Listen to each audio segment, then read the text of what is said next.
Yo, what up? How's it going? And welcome back for another video. Today we are doing patch 12.8 notes. We're gonna do the rundown. It is a very small patch, as you can see right here. Not much on the buff and nerf table. There is more than this, but this is patch highlights, but not a very big patch at all. This isn't World's patch. The last patch is World's patch. So what they're trying to do is make this patch as small as possible. So the game that all the competitors can practice on and the game that the viewers will be watching won't be very different than what the actual World Championship will be. So with that out of the way, let's get into it. Now here we are. As I said, this patch is pretty, it's really small. And in terms of the larger meta as a whole, I don't think this will affect anything. But the most important thing in this, and you guys have seen the thumbnail, is they did rework the attack speed system, or the attack speed debuff. Not really a rework, but they adjusted essentially every part of the attack speed debuff. So we'll get into that. All right, so traits. This is a big changes, you know, in the big changes section. Chemtech percent max health regen is going up. So we got 4 to 4, 7 to 8, so 1% there, 10 to 13, and 18 to 20. They just want, if you want to chase a Chemtech vertical for it to feel as tanky, or to feel a little bit more tanky, because that whatever patch REWORK was super strong on, they just cut everything out of it. They nerfed the unit directly. They nerfed basically every part of Chemtech. And when I saw that, I was like, oh wow, they kind of gutted Chemtech, but they just really wanted REWORK to not be meta.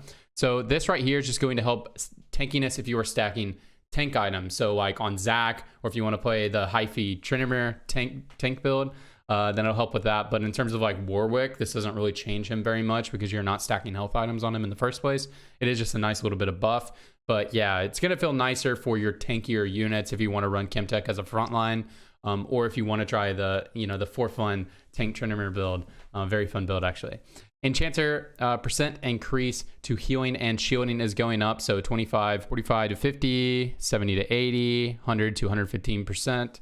Yeah, not a big change here, but this change is added to help the Senna Morgana comp. So if you guys like playing Senna Morgana, then that comp should be a little bit stronger on this next patch. Hextech shield is getting buffed. Finally, they're messing with Hextech without buffing it in like 30 different ways. Every time they mess with Hextech, they're like, buff Hextech and they'll buff Sivir and they'll buff Bruisers and they'll buff Enforcer or something like that, you know what I mean? And then the opposite is true. They'll nerf Sivir, they'll nerf Hextech, they'll nerf, you know what I mean? It's crazy. So finally, they're just doing a small adjustment because Hextech is just underperforming a little bit. So if you guys like playing Hextech comps, should feel a little bit stronger. Mutant Cybernetic and Mutant Voracious Appetite are both getting nerfed. I don't really know the reasoning behind the Cybernetic one. It doesn't really seem like a big problem to me, but I could be out of the loop. But it's just down by 100. The health increase is just down by 100 right here. This is a nerf too. Like if you want to play Kha'Zix comps, that sort of thing. It's most relevant in that comp probably. And then 100 at 7. So not really a big change if you guys are just, most of the time when you play mutants, you just play 3 anyway. So not a big change if you guys were wanting to play cybernetic based mutants. But if you're wanting to play it as vertical, it is down in its tankiness just a little bit. Cool. Voracious Appetite, attack damage, and ability power. Now this is more relevant for Kha'Zix. So a lot of this stuff is very relevant to Kha'Zix because Kha'Zix actually has decent AD and AP scaling. So this is down by 2 here, and down by 5 here, and down by 5 here. And remember this stack. So if this nerf is 5 right here, the Voracious Appetite, it really is more than that because let's say you're playing like a Kha'Zix comp, you have 8 units, right? 7 units die. That's 5 each time for each stack, right? So then it's relevant there. So it is more than just 5 because this is a stacking type of trait. Cool. And the things that Kha'Zix like really exceeds very well is Voracious and Synaptic. And they're not touching Synaptic because they are nerfing Kha'Zix directly. And if you played a lot of Kha'Zix, you'll know like he's just really good in the right circumstances, but in other circumstances, it's kind of weird. So that's why they're trying to hit the mutant traits a little bit more than they're trying to hit Kha'Zix directly. Okay, Scrap trait. Scrap trait is just going down at the second one, so 40 to 30 and 60 to 50. So Scrap is not getting touched as a splash trait, but it is getting nerfed as a vertical trait. So if you guys like playing vertical Scrap, then it will feel a little bit weaker. This is pretty relevant. 10. Yeah, it's gonna feel, if you played a lot, it's gonna feel somewhat noticeably weaker. It's not going to be like crazy weaker, but it will be noticeable. But yeah, as a splash rate, it's still going to be exactly the same.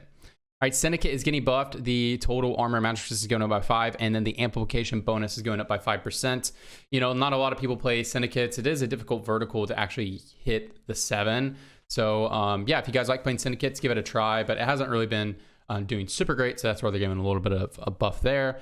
But based on what the Rioter said, they think 55% is going to be very strong. So maybe give it a try. All right, small changes, augments. We're shifting our attack speed slow tiers. Yeah, so this is the thing, guys. I'll just read this. Mainly to hit the 30% level that feels strong enough to play, but not too oppressive that it's frustrating to play against. Our new tiers will be 20, 30, 40, and 50%. 20% is for mildly impactful, but mostly just annoying. 30% is standard and pretty strong. 40% is painful and will be rare, and 50% will be reserved for ultra sharp brief moments. With these tiers, we'll be nerfing the more accessible attack speed slows from Echo and Frozen Heart, which you put on Echo, but also buffing our harder to hit ones, Eternal Winter and Renata Glass, which have been underperforming. Very cool. So Eternal Winter is getting buffed, going from 25% to 30%. This item has felt like really strange because if you guys played in was Eternal Winter in set 4 with Orin, this item was like giga broken, the most broken thing in the world. But it just does not feel nearly the same. And I think that is also to do with combat is quicker in this set than it was in set 4 and stuff like that. So, but yeah, it feels very different. So yeah, definitely needed a buff, going from 25% to 30%. This item has felt pretty weak, especially for it being an Orin item. I never feel good about taking this one, even though like it should be really good. Ashe and Zilean have had their attack speed slows altered. Okay, never mind. I'm not going to read that. Ashe Volley goes up from 15% to 20%. Very cool. It is difficult for Ashe to hit the backline. So whenever you get into scenarios where Ashe is actually hitting the backline, maybe you're in a 1v1 scenario, Ashe will feel a lot better about that whenever she actually casts. Cool. Zilean Time Bomb is going up 25%, 30, 35, 40, and then 50, 50. So it's even at 3-star. So no changes to 3-star Zilean for you reroll Zilean gods out there. But a little bit nice buff there. Nice buff to the Zilean Singed Cream Dream when you throw it down and Singed tosses the frontliner back into the backline and explodes on everything. Just got a G-Force update in the corner. Anyways, all right. So cool. Zilean will feel a little bit better with that. Yeah, and that's in that nice scenario where Singed tosses them into the backline. Okay. Echo Parallel Convergence is going down by 5% at all tiers. Makes a lot of sense. This always almost guarantees hits the units that you want it to hit, and then you always put Frozen Heart on Echo if you can, right? So this is good. This is good. This is too easy to hit onto the backline. So yeah, it should just be annoying as they want it to be. Gangplank's damage is going down by 10, just at 1-star. That's it. Yeah, it's just a 1-star. It's just, yeah, they're just saying even a 1-star Gangplank is generating too much gold. Yeah, this happens to me all the time. I play a Gangplank. I'll just toss in a random Gangplank in the early game. I already know I'm running a weak early game. And he'll just make me 3 gold sometimes. Sometimes he makes me nothing. Sometimes he makes me 3 gold. But it does feel more often than not, I do just make some free gold off of running a random Gangplank every now and then. So yeah, I don't mind that. So make sure 3-star 4 costs are worth investment. So they are buffing 3-star 4 costs in this section. And then they're actually buffing Renata, which is relevant, and nerfing Kha'Zix. So, okay, cool. Braum. Yeah, they're just buffing his 3-star damage. So if you get 3-star Braum, it'll feel cool. Cool. Kha'Zix, this one's actually relevant. So this is going down 15%, 15, and then a lot at 3-star, which is whatever. I mean, how often do you get a 3-star Kha'Zix? So, but the most relevant is here, 15%, 50%. This is to address, especially when Kha'Zix has Synaptic, and you're able to do 3 damage items, like just pure 3 damage, or RFC plus 2 damage. So they're trying to address his scenario that is really overpowered, right? So when I'm looking at these changes, I'm looking at these and I'm thinking Kha'Zix is still going to be really good with Synaptic and really good with Darkstar, even though they're nerfed. But in the other scenarios that you'd be playing Kha'Zix, he's not going to feel nearly as good. So if you're running like Omnivamp Void, that's going to be I think it's going to be pretty tough to run Kha'Zix. It's going to be pretty tough for it to get his damage off. But in the scenarios where he was already succeeding well, I think he still succeeds well. In the scenarios that he wasn't succeeding well, he's a lot weaker. Cool.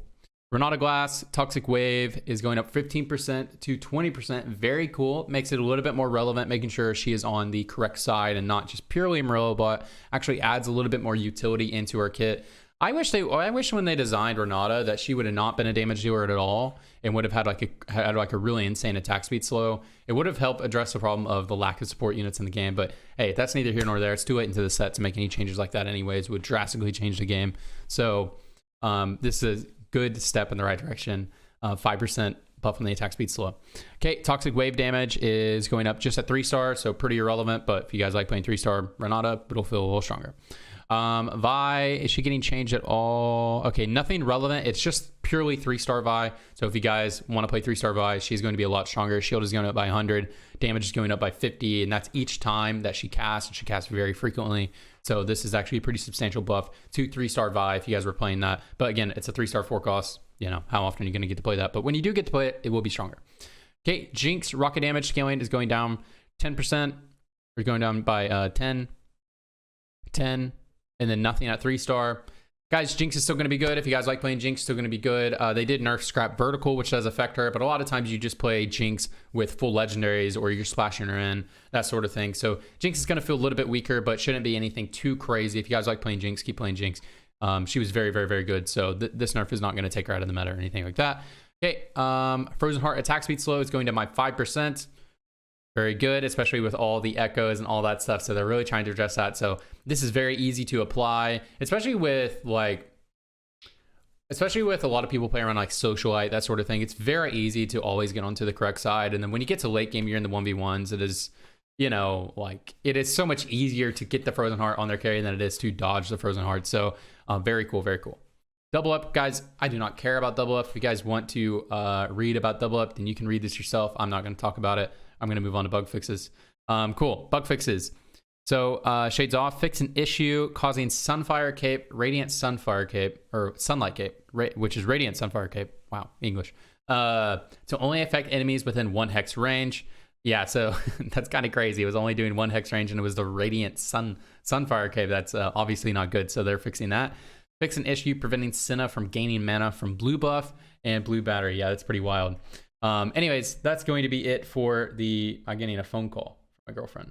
But that is going to be it for the patch notes. Very simple patch notes. Attack speed nerf is the only thing that's really relevant that you want to look at. Renata Glass getting buffed is pretty nice. And the other thing that's pretty relevant is Kha'Zix getting nerfed, which again, I think he's going to be good in the scenarios he was already succeeding in, but in the scenarios that he felt kind of weak, he's going to feel even more weak. So just keep an eye on that if you guys like playing Kha'Zix. Very small patch, guys. Hope you guys enjoyed. If you guys want more of me, I stream at twitch.tv/TFT. I'm on a hiatus right now. I'm just a set 7 waiting room. I'm just keeping up with the meta and stuff like that, just so that I can make these types of videos and stay informed and give you guys the juice. So, but we will be pumping out content, and we'll be playing and streaming a lot when we go into set 7 PBE, which is in about 4 to 5 weeks. God, it's a long time. And you can follow me at Twitter. I post there pretty much every day if you guys want more of me. And to see other stuff I might be working on soon. Interesting stuff that is not TFT related, but I will always be on the TFT grind, especially when we get into set 7. Anyways, that's it. Appreciate all of you guys. Hope you guys have a wonderful day, wonderful night, wherever you are. I just hope you're doing well. See you guys. Bye.